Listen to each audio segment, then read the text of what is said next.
Hello friends and subscribers, and welcome to my second Quintessential retrospective. I know, right? The first one I did was back in September 2016, so close to 18 months now.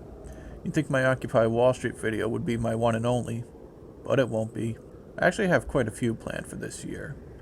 So, let us begin. I don't know about you, but to me, 2008 was the worst year of the 2000s after 2001.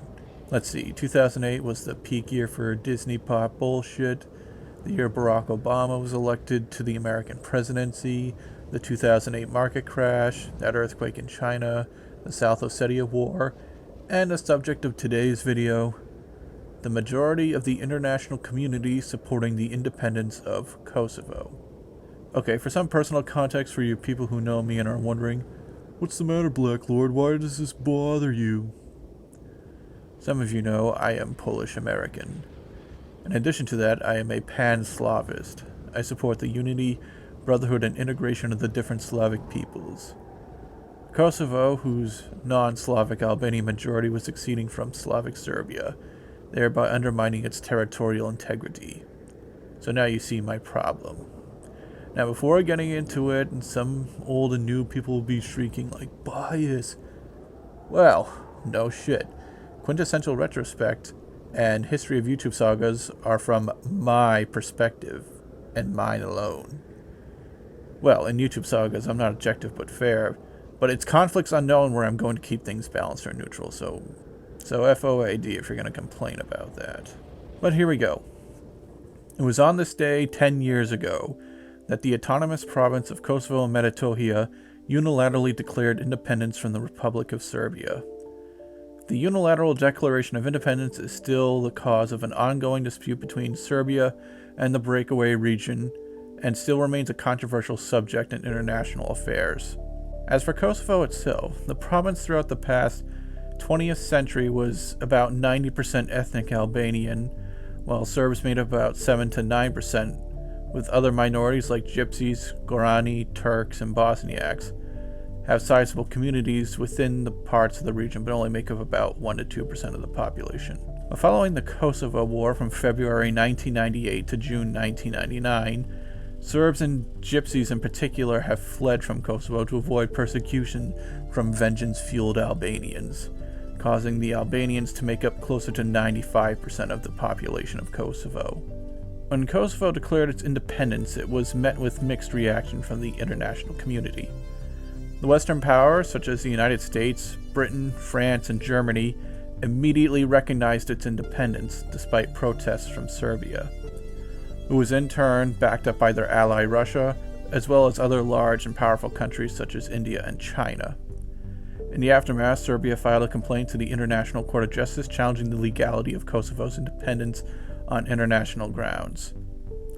In 2010, the court ruled that because the declaration had been made by the representatives of the people of Kosovo as opposed to one of Kosovo's legal organs, the UDI did not violate international law.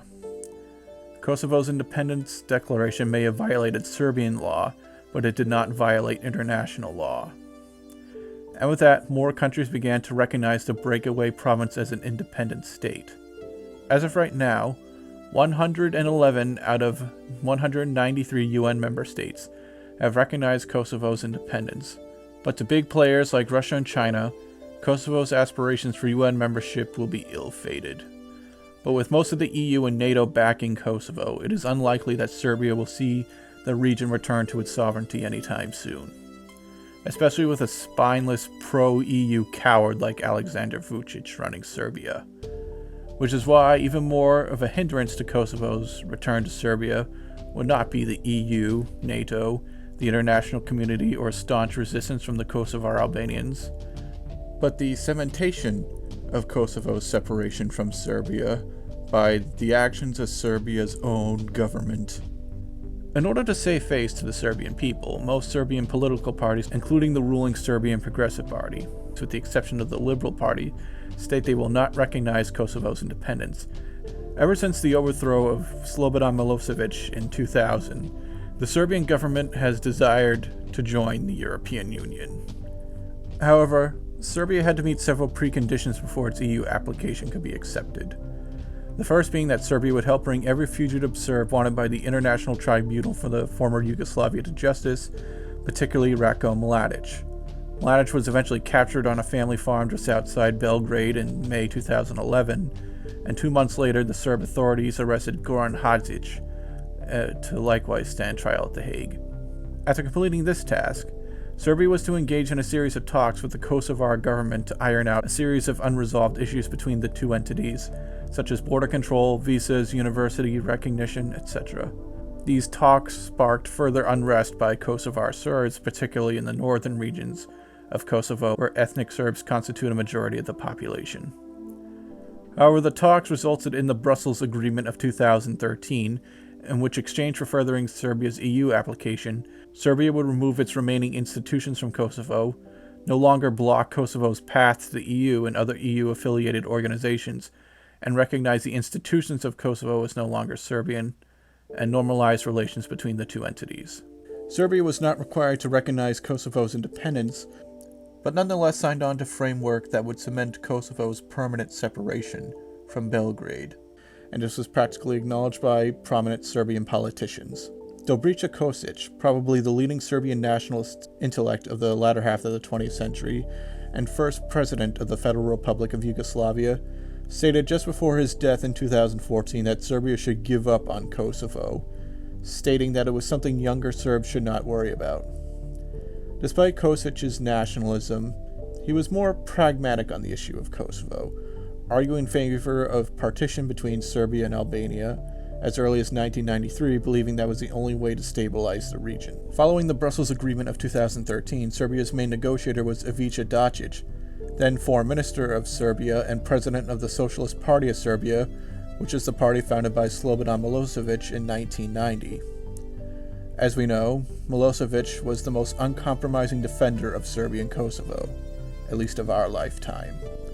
After his death at The Hague, Dačić took over as president of the Socialist Party, and prior to that he was seen as something of a protege of Milosevic, but nonetheless softened many of the initial hardline stances of the Socialist Party.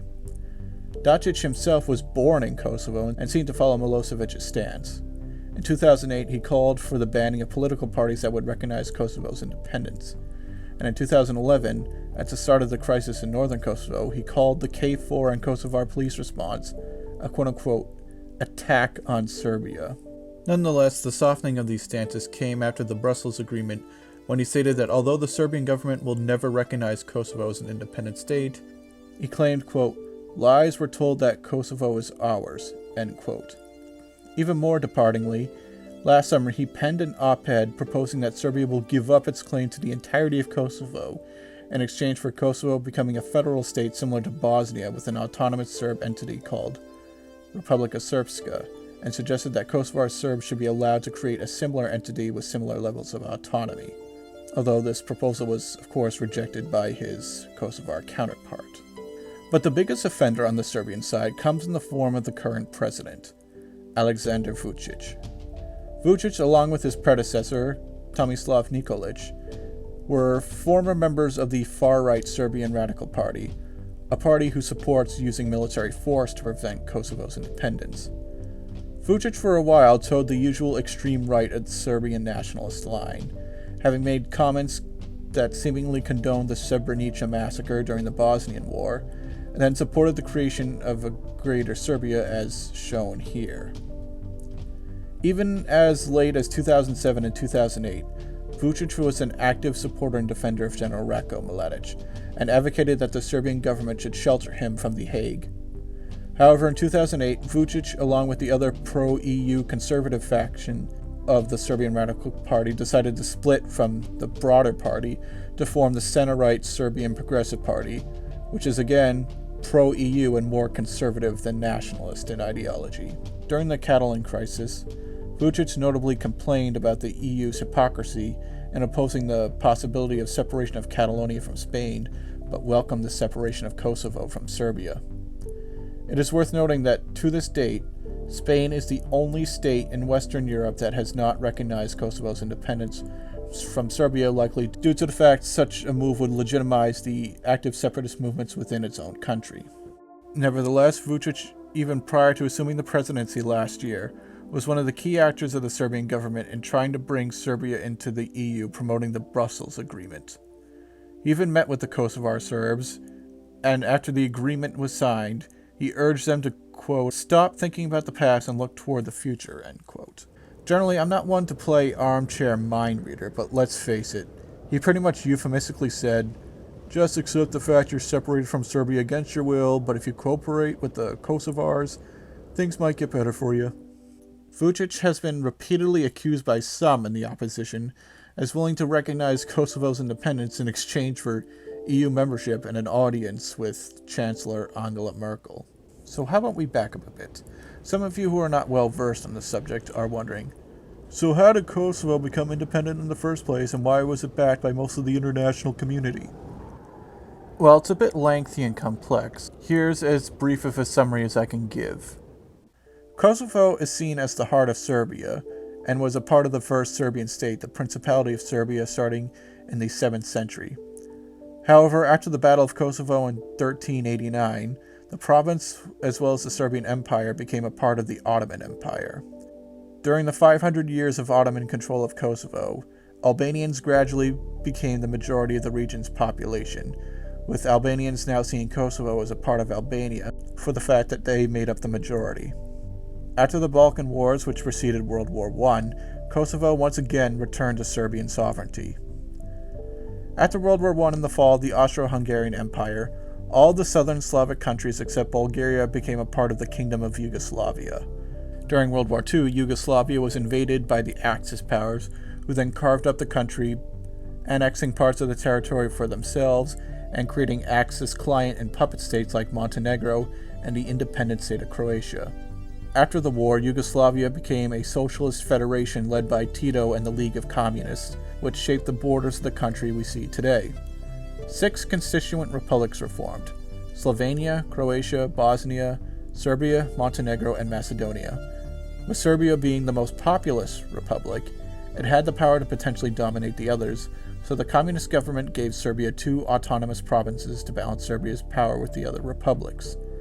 The 2 provinces being Vojvodina, which although Serbs still made up 2/3 of the population, was considered the most multi-ethnic region of the country, with large populations of Hungarians, Slovaks, and Croats.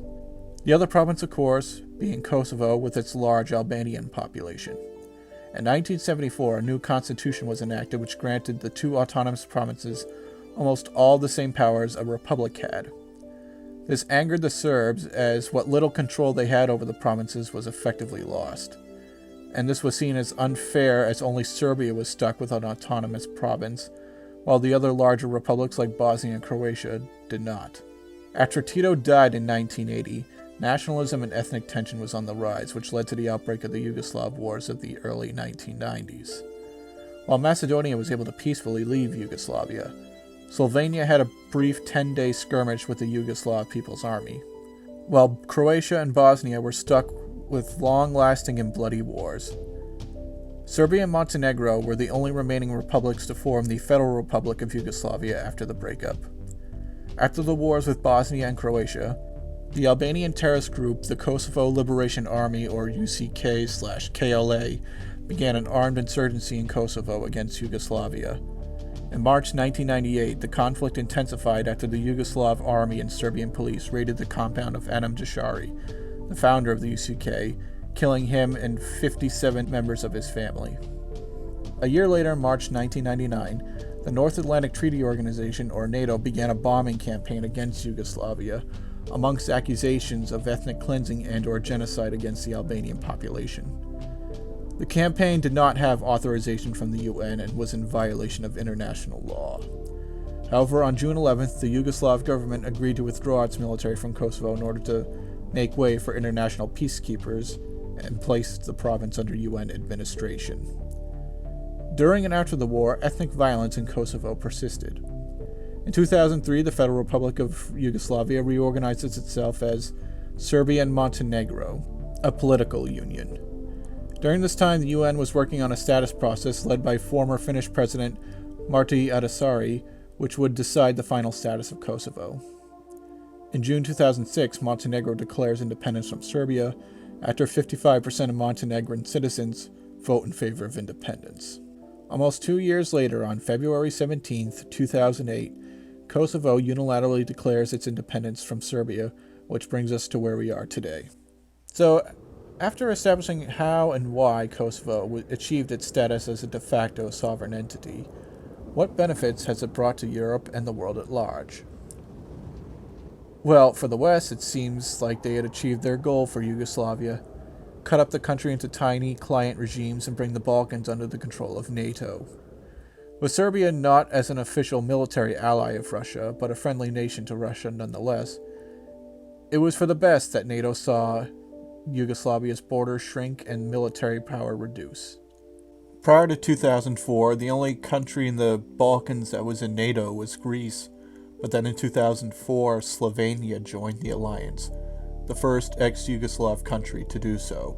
But then in 2009, Croatia and Albania joined the alliance, turning much of the Balkan coast into NATO territory. With the recent addition of Montenegro into the alliance last year, all except a tiny sliver of Bosnia is now controlled by NATO. Many of these countries are now learning the hard way that while they are free from Yugoslavia, they aren't exactly independent. And no one is learning this better than Kosovo. As of right now, the West's support for Kosovo is still conditional. For starters, the majority of Albanians in Kosovo and Albania would like to see the countries unify into a Greater Albania. But in 2000, the then Secretary of State Madeleine Albright stated that the international community will not allow the creation of Greater Albania, which means no unification of Kosovo and Albania. Furthermore, while Kosovo has its own lightly armed security force, Pristina has ambitions to transform the security force into a national army, a move that is strongly opposed even by NATO, Kosovo's sole life support mechanism. Although it is likely NATO does not have the effective means to prevent the creation of such an army, Kosovo risks losing support from NATO should a military come to fruition. This effectively demonstrates that Kosovo is not independent at all, but its survival is dependent on support from the US, NATO, and the EU. Furthermore, the majority of Kosovo's population was against the establishment of a UN court to try former members of the UCK of war crimes carried out during and after the conflict in Kosovo.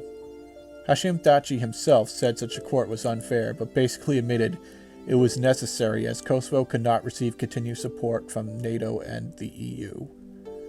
But even more important to Thaçi than Kosovo's survival is probably keeping his personal coffers replenished with money from Western backers, as apparently his adventurism and organized crime wasn't lucrative enough for him. Furthermore, even without Serbia's previous efforts to block Kosovo from entering the EU of course has its own handy list of reforms it would like to see Kosovo enact before it can join the bloc, which, as we know, is something Kosovo desires in order to ensure its own survival. These handful of examples are just the tip of the iceberg, in which it can be demonstrated that even though Kosovo may be politically separate from Serbia, it is not an independent country, nor will it ever be so long as NATO and the EU are the real ones calling the shots on how Kosovo is run. However, that is not to say Serbia proper is independent, as Serbia finds itself in a similar situation, but that is a different topic for another time. But apart from being an essential piece in NATO's plan to carve up the Balkans into client states, one can say that Kosovo's so-called independence has brought no benefits to the world, but rather diminishing returns. The most obvious of which is the Kosovo precedent. Now, apologists for Kosovo like to claim that Kosovo's declaration of independence and subsequent recognition by Western powers is acceptable because it is a special case, or sui generis. Although initially it was never specified on how, Condoleezza Rice state that because of what Milosevic and the Yugoslav military allegedly did in the late 90s, Kosovo is justified in unilaterally seceding from Serbia in 2008, and it no way sets a precedent. While other apologists claims it's because it was under UN administration, well, here's the thing. Everything sets a precedent. If Kosovo being under UN administration is enough to make its unilateral secession justified, then the next time UN administration is in place in a breakaway region in another country, that should it declare independence, it should be recognized. And as for the argument of Milosevic did evil things in the 90s, therefore Kosovo had the right to declare independence, I'm not going to go into whether that is true or not, but even if it was, when Kosovo declared independence in 2008, Milosevic had been out of power for 8 years at that point, and had been dead for 2. Every post-Milosevic Serbian government has been more than ready to accommodate the needs and rights of the Kosovar Albanians, including the full restoration of the province's autonomy. In fact, just days before the UDI, Serbia had just elected its most pro-Western administration it ever had. On February 15, 2008, Boris Tadic of the Democratic Party assumed the Serbian presidency. Tadic, like Ivica Dacic, was seen something as a protege, but this time for Zoran Dindic, the former leader of the Democratic Party and leader of the Democratic Opposition Coalition that defeated Milosevic in 2000, and the treasonous coward that sent him to The Hague the following year. Tadic spearheaded Serbia's moves to join the EU, as well as renewing and pursuing policies considered favorable by the West. If past crimes and an unwillingness to accommodate the needs of ethnic minorities is justified in disregarding another nation's territorial integrity, then I'd say there are other groups out there more deserving of independence than the Kosovar Albanians, such as the Kurds and Saddam Hussein. But let's look at another more similar situation. I am referring to the Armenians of Nagorno-Karabakh. In the late 80s and early 90s, the Armenians of Azerbaijan were subject to brutal pogroms, even while Azerbaijan was still a part of the USSR. When the USSR broke up in 1991, war between Armenia and Azerbaijan broke out, and so the atrocities escalated and continued. Now, of course, the Armenians committed crimes of their own, but rarely are the atrocities of the UCK ever mentioned when discussing justifying Kosovo's independence. Regardless, in 1994, a ceasefire is now in place where part of Azerbaijan and Nagorno-Karabakh are occupied by Armenia, and part of Nagorno-Karabakh is under control of Azerbaijan. Right now, the Armenian population has no reason to believe that rights will be safeguarded should the region be returned to the sovereignty of Azerbaijan. For one thing, the government of Azerbaijan denies the Armenian genocide, and the current president, Ilham Aliyev, has repeatedly referred to the Armenians as the enemies of Azerbaijan, with Milosevic not even making any known comparable statement. In 2012, Aliyev pardoned Ramil Safarov, an Azeri military officer who admittedly and unrepentantly murdered an Armenian soldier with an axe at a Partnership for Peace process in Hungary in 2004. Aliyev convinced the Hungarians to extradite him to Azerbaijan to serve the remainder of his 30-year sentence, but upon arriving, he was pardoned, given a hero's welcome, a promotion in the army, an apartment, and 8 years' worth of salary. And of course, Human Rights Watch has determined that Azerbaijan has an exceptionally poor human rights track record. In Ilham Aliyev's Azerbaijan, if you murder an Armenian, you will be rewarded instead of punished. And yet, despite of all of this, no one in the international community recognizes Nagorno-Karabakh as an independent state. In fact, when renewed clashes sparked in April 2016, the US went so far as to assure it will not recognize Nagorno-Karabakh's independence. Why? Because Ilham Aliyev is a friend of the United States, while no Serbian head of state ever was. Regardless, the Kosovo president has bitten the West in its backside despite claiming it sets no precedent. In 2008, an author for Cato demonstrated that disingenuously claiming that Kosovo is a special case was naive because it would give Russia the pretext to recognize the separatist regions of Georgia, Abkhazia, and South Ossetia as independent states and could later annex Crimea from Ukraine. In fact, in December 2007, Sergei Minarov, chairman of the Russian Federation Council, even stated if Kosovo issued a UDI and was recognized by the West, Russian policy would change in regards to breakaway regions in former Soviet republics. And lo and fucking behold, that is exactly what happened. After the UDI and subsequent recognition of Kosovo by Western states, Vladimir Putin lambasted the European Union for this, warning it would have serious repercussions. And so it was. After intervening in the conflict between Georgia and South Ossetia, Russia recognized the two breakaway regions as independent states, along with a handful of other countries that support Russia. 6 years later, in the aftermath of the Maidan Revolution, Russia annexed Crimea in March 2014, after Crimea had previously declared independence from Ukraine, specifically mentioning the Kosovo precedent in its declaration. As we can see, the independence of Kosovo and its recognition by Western powers has bolstered ethnic separation around the world, potentially destabilizing other regions with high ethnic tension. Even prior to the UDI, the intervention by NATO in Yugoslavia's affairs seemed to bolster ethnic separatism, especially in the Balkans. In the aftermath of the Kosovo War, veterans of the UCK later tried to expand the project for Greater Albania in the Kosovo Valley, another region in Serbia with an Albanian majority population. But luckily the insurgency was quelled with some help from the KFOR. Then in 2001, in neighboring Macedonia, UCK veterans once again launched an insurgency against the Macedonian authorities. But once again the conflict was thankfully ended with the Ohrid Agreement, which saw the Albanian insurgents disarmed by international forces in exchange for Macedonia recognizing Albanian as a regional language and additional rights for Albanians. But even so, hardline Albanian separatism is still present in Macedonia, with on-and-off clashes between militants and security forces, the most recent being the Kumanovo clashes in May 2015 between Macedonian police and armed Albanian militants claiming to be the UCK. But the most recent manifestation of probable independence would be in Spain, with Catalonia, which I mentioned previously. But yes, Catalonia had its independence referendum last year favoring independence from Spain, but the EU and the US condemned the Catalan independence despite welcoming Kosovo's independence. And once again, this was a double standard noted by Alexander Vučić. But as for Russia's actions following the UDI in recognizing South Ossetia and Abkhazia and then annexing Crimea, I do not condone Russia's actions following the UDI, but it's still a bit understandable from their position. Russia and Serbia tried to play by the West rules, but by doing so, they weakened themselves as the West, not even the West, plays by their own rules.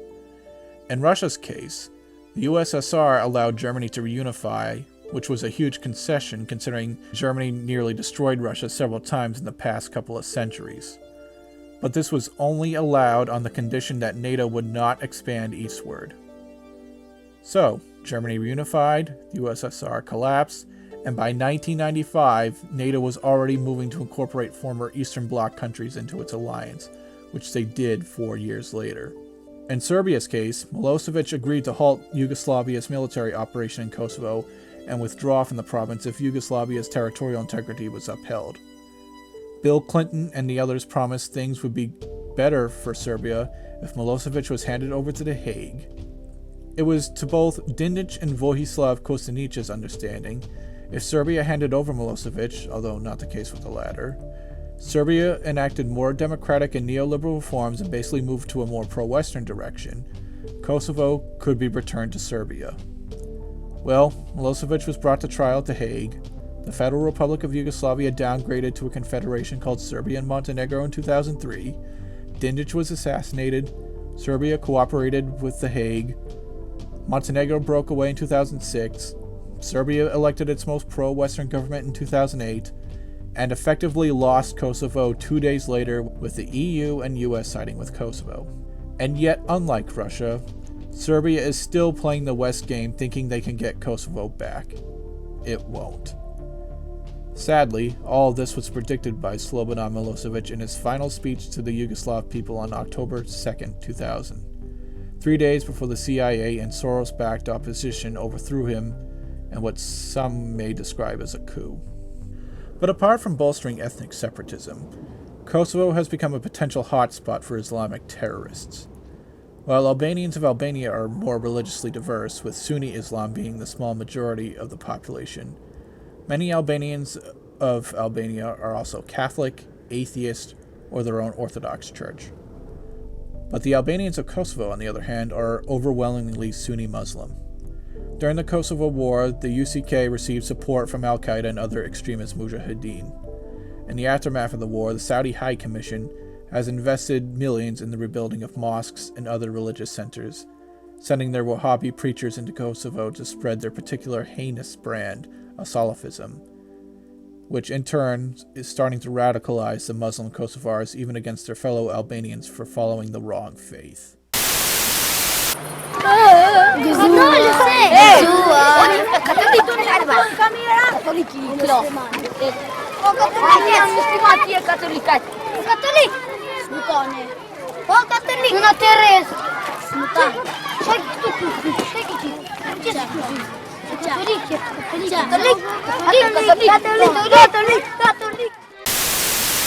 During ISIS's peak in 2015, there were 300 Kosovar Albanians fighting in its ranks, while the others went on to join some of the less extreme Islamist groups. The radicalization has been a concern for Kosovo's clergy and even some EU officials. And speaking of ISIS, the West condemned ISIS's destruction of Iraq and Syria's cultural artifacts and the destruction of its historic mosques and churches, yet said nothing of the UCK and other Albanian radicals destroying Serbian Orthodox churches in Kosovo, which are some of the oldest and most historic monasteries in Europe. Kosovo itself is not a very stable place on its own. Ethnic tensions are still high, and after the Yugoslav military pulled out of Kosovo in 1999, they were replaced by UN peacekeepers led by NATO known as the KFOR. The KFOR, for the most part, has done a piss-poor job at providing security in Kosovo with the local security forces. Ethnic confrontations between Albanians and Serbs, and to a lesser extent, Albanians and Gypsies, were still common in the early 2000s and even today. The highest point of this was the pogrom of 2004, when Albanians from all over Kosovo attacked their Serb neighbors, destroying more of their homes, churches, and sending more of them fleeing from the province. Even today, there are still Serbian enclaves and exclaves surrounded by hostile Albanian villages. These Serbian settlements still need 24-hour KFOR protection, even nearly 20 years after the events of the Kosovo War. Between June 1999 and November 2011, over 1,000 Serbs have been murdered in Kosovo, with virtually none of these crimes being answered for.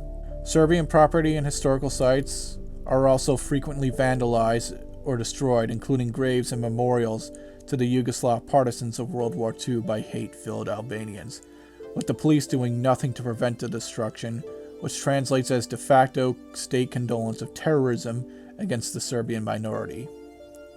Is this really a country the West has an interest in supporting? Is this really worth undermining Serbia's territorial integrity over?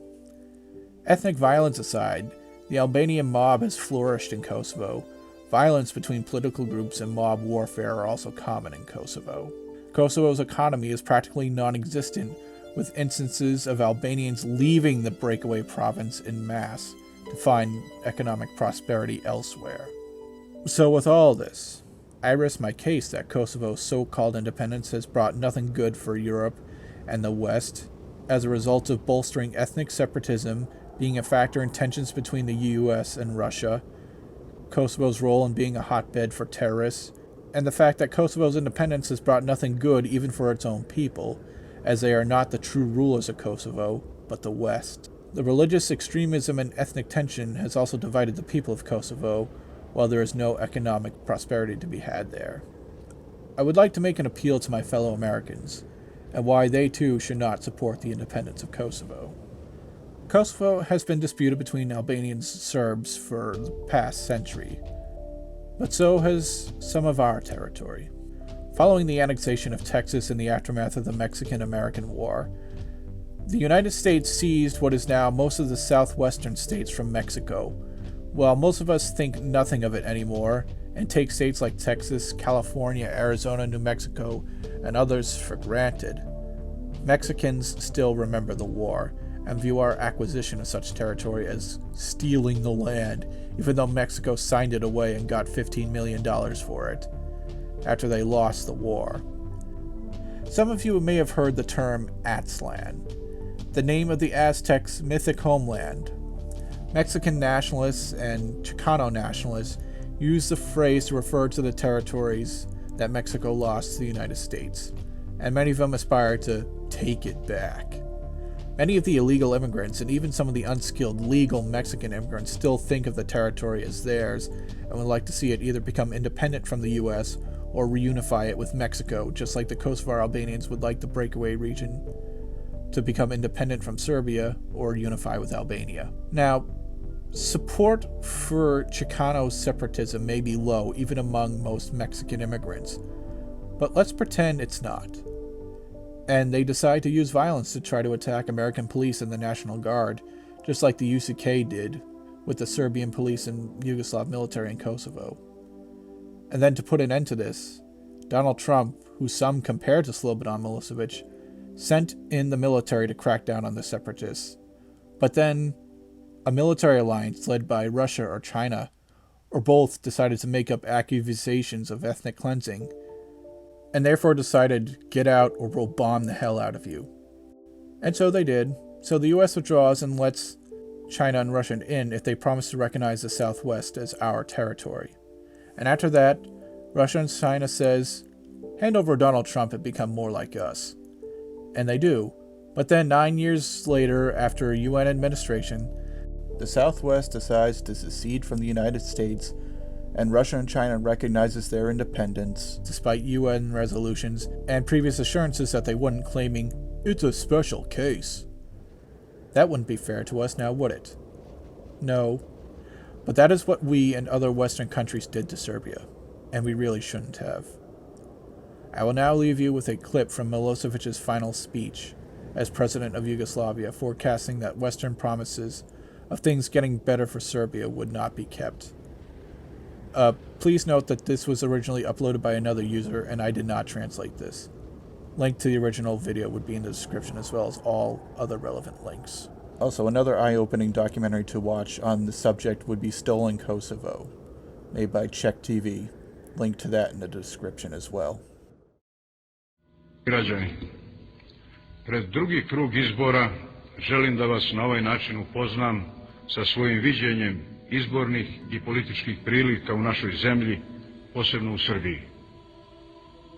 Kao što i sami znate, punu deceniju traju napori da se celo Balkansko poluostrvo stavi pod kontrolu nekih zapadnih sila. Veliki deo tog posla je obavljen uspostavljanjem marionetskih vlada u nekim zemljama, pretvaranjem tih zemalja u zemlje ograničenog suvereniteta ili lišene svakog suvereniteta. Za naše izbore su takođe deo te organizovane hajke na zemlju i narod, zato što su naša zemlja i narod barijera uspostavljanju potpune dominacije na Balkanskom poluostrvu. U našoj javnosti je već dugo prisutna grupacija koja pod imenom opozicione političke partije demokratske orijentacije zastupa interese vlada koje su nosioci pritisaka na Jugoslaviju, a posebno na Srbiju.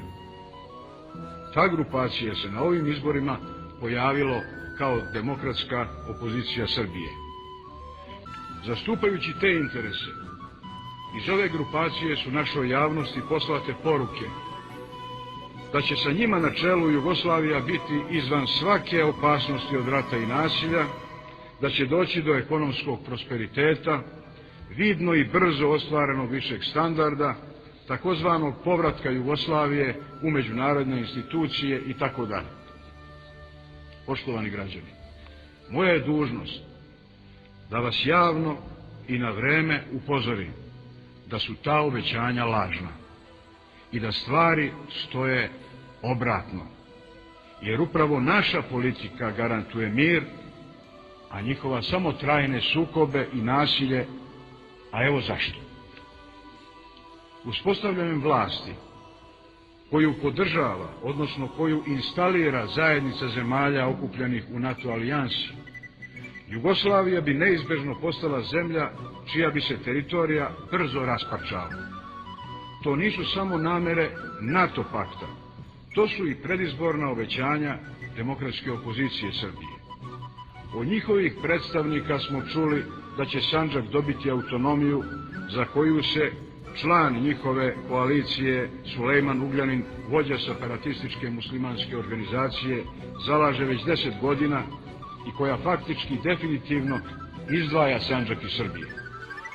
Njihova su obećanja takođe vezana za davanje autonomije Vojvodini, koja je takva da je ne samo izdvaja iz Srbije i Jugoslavije, već je po svemu čini sastavnim delom susjedne Mađarske. Na sličan način bi se odvojila od Srbije i druga područja, naročito njena rubna područja. Njihovo pripajanje susjednim državama odavno je vruća tema tih država koje stalno postiču pripadnike manjina tih država u Jugoslaviji da daju svoj doprinos pri sajedinjenju delova naše zemlje susjednim državama. U sklopu te politike za rasparčavanje Jugoslavije Kosovo bi bilo prevažno. Njegov sadašnji status bi se proglasio za legalan i definitivan. To je prvi deo Srbije sa kojim bi se ona morala da oprosti, ne izražavajući pritom čak ni nadu da će joj taj deo njene zemlje jednom moći da bude vraćen. Teritorija koja bi preostala da nosi ime Srbije bila bi okupirana od strane međunarodnih, američkih ili nekih trećih vojnih snaga koje bi tu teritoriju tretirale kao vojni poligon i kao vlasništvo kojim se raspolaže u skladu sa interesima sile čija se vojska na njoj nalazi.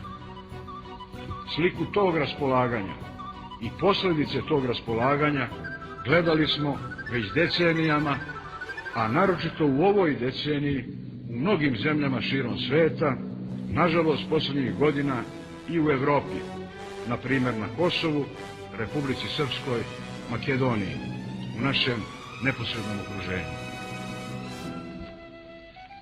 Srpski narod bi snašla sudbina Kurda sa perspektivom da budu istrebljeni brže, jer ih je manje od Kurda i jer bi im kretanje bilo ograničeno na manji prostor nego što je onaj na kome se Kurdi već decenijama nalaze. Naša je zemlja suverena država, ima svoje zakone, svoj ustav, svoje institucije. Srbija je dužna, a i zaslužila je da se odbrani od invazije koja joj je pripremljena kroz razne oblike subverzije.